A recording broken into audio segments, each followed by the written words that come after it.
tiers-lieu L'Arbre. On vous propose de découvrir ensemble les personnes qui sont ici au quotidien et qui font de ce lieu un lieu si inspirant.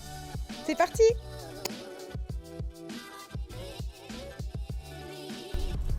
L'Arbre, c'est un tiers-lieu agricole et culturel basé à Com, près de Bayeux. On est dans le Calvados, tout près des plages du débarquement.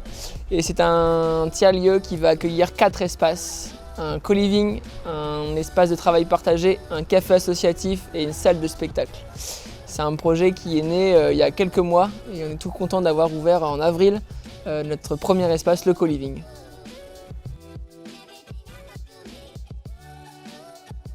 Le tiers-lieu L'Arbre, c'est une idée qui est née véritablement pendant le premier confinement en avril 2020. Même s'il y avait eu quelques prémices, notamment avec les liens qui sont forts entre les bénévoles et la communauté qu'il peut avoir entre 2 fermes, une ferme laitière et céréalière en bio et un jardin maraîcher en maraîchage sur le vivant. Et du coup, il y a une très forte communauté, une envie de partager des moments, mais il n'y avait pas encore ce lieu physique capable de permettre plein d'activités. Et donc l'idée, c'est de pouvoir faire un ciné-débat, de faire un concert, de faire des formations, un groupe de jeunes animateurs. Et là, du coup, ce lieu physique permettra de faire tout ça. Donc on essaye comme ça de lier à la fois l'agricole et le culturel sur un même lieu.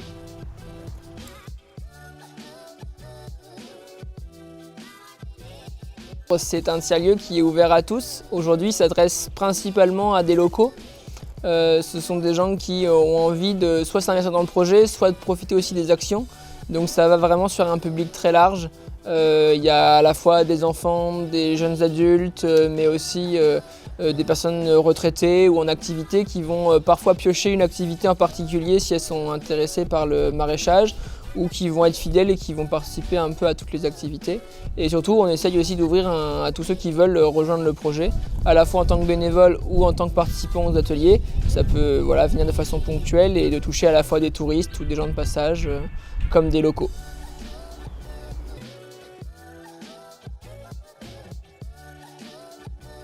Co-living, c'est pour nous en tout cas, on utilise cette appellation de co-living parce que c'est plus qu'une auberge de jeunesse, c'est plus qu'un gîte étape, c'est plus qu'un gîte classique. C'est vraiment ici un lieu où les gens vont peut-être effectivement passer la nuit dans une chambre, en dortoir ou en chambre double, mais c'est surtout en fait ils vont passer du temps dans les pièces de vie communes, quoi. Et on mange ensemble, on cuisine ensemble, on fait des activités ensemble, on a un tableau d'activités. Et l'idée c'est vraiment que les gens ils puissent se rencontrer sur ce lieu. À la fois autour d'un repas ou d'une activité, et par exemple une personne qui vient juste passer 2 jours pour visiter Bayeux ou le secteur puisse parler avec un maraîcher, parler avec un stagiaire ou autre, et que du coup ensemble on apprend de l'autre, et c'est vraiment les vertus très intéressantes de la vie en collectif qu'on veut mettre en valeur.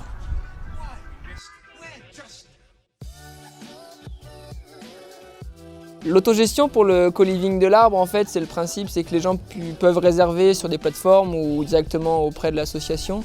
Et nous, on fournit un équipement de base, mais après, l'idée, c'est que les gens gèrent eux-mêmes l'espace et que les gens qui sont là, par exemple, depuis déjà quelques semaines, vont apprendre aux nouveaux arrivants un peu les rudiments du fonctionnement de la maison.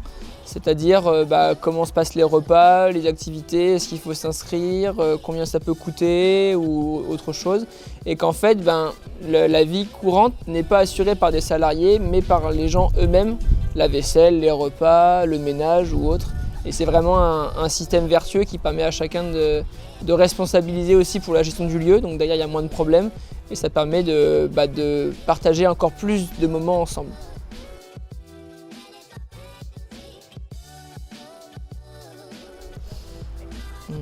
Alors dans l'association, son rôle, c'est de faire vivre et de créer ce tiers-lieu. Donc là, on est à la fois dans les deux. On doit encore imaginer les travaux pour cette grande grange qui doit être réhabilitée en 2022.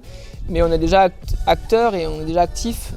Et donc du coup, on est organisé de façon un peu plus originale et on essaye d'être novateur sur la gouvernance, c'est-à-dire de laisser la possibilité à chacun de pouvoir prendre part aux décisions et d'en finir avec un modèle très vertical de président, trésorier classique et avec un bureau et un conseil d'administration. Donc nous on fonctionne par branche. Quand une personne elle veut adhérer à l'association, on lui envoie un mail type Et dans ce mail type, on lui adresse toutes les branches qui peuvent exister. Ces branches, ce sont des groupes de travail et de réflexion. Et comme ça, on va imaginer ensemble, par exemple, la programmation, la communication, la gouvernance, la décoration ou les travaux. Et une personne peut être membre d'une ou plusieurs branches. Et elles sont autonomes, elles vont prendre leurs propres décisions.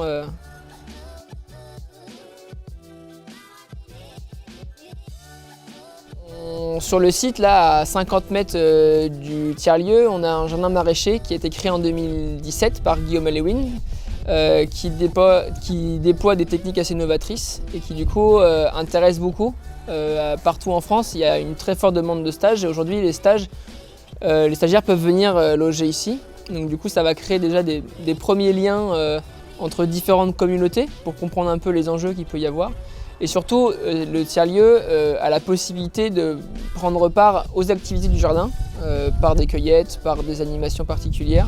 Et du coup, nous aussi, notre rôle en tant qu'association, c'est de permettre aux gens de consommer les légumes du jardin.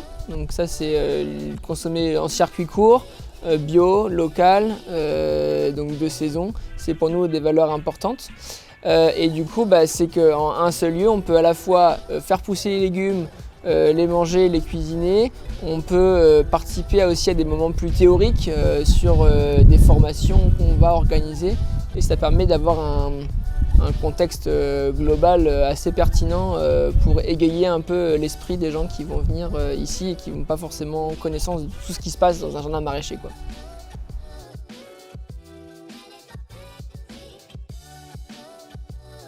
2021, là on vient d'ouvrir donc le co-living de l'Arbre et actuellement on réfléchit à la mise en place des futurs travaux dans cette grange.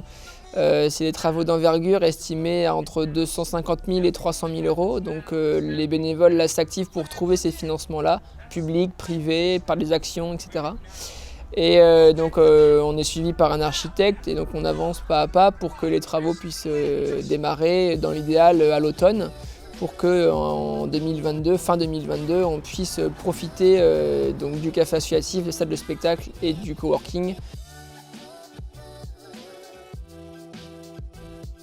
Ce que je conseillerais à tous ceux qui portent un projet de tiers-lieu, c'est d'essayer de trouver un collectif, parce que pour moi c'est la chose la plus importante, c'est de créer du lien. Et ensemble on va se rendre compte que chacun a plein de compétences et que du coup ça va faciliter beaucoup le projet. Et ensuite c'est d'en parler beaucoup autour de nous, aux collectivités, à la presse, pour faire parler de cette idée de projet, parce que parfois on peut l'avoir tout seul. Et au final, en la communiquant à d'autres, on va créer un collectif. Et du coup là, on peut imaginer vraiment plein de choses. Et dernière chose, c'est de se fermer aucune porte et de se dire si je rêve de ça, même si c'est dans 15 ans, il faut le lister et il faut le marquer, puisque comme ça on l'a derrière la tête et on pourra le faire un jour, quoi. Donc faut rêver.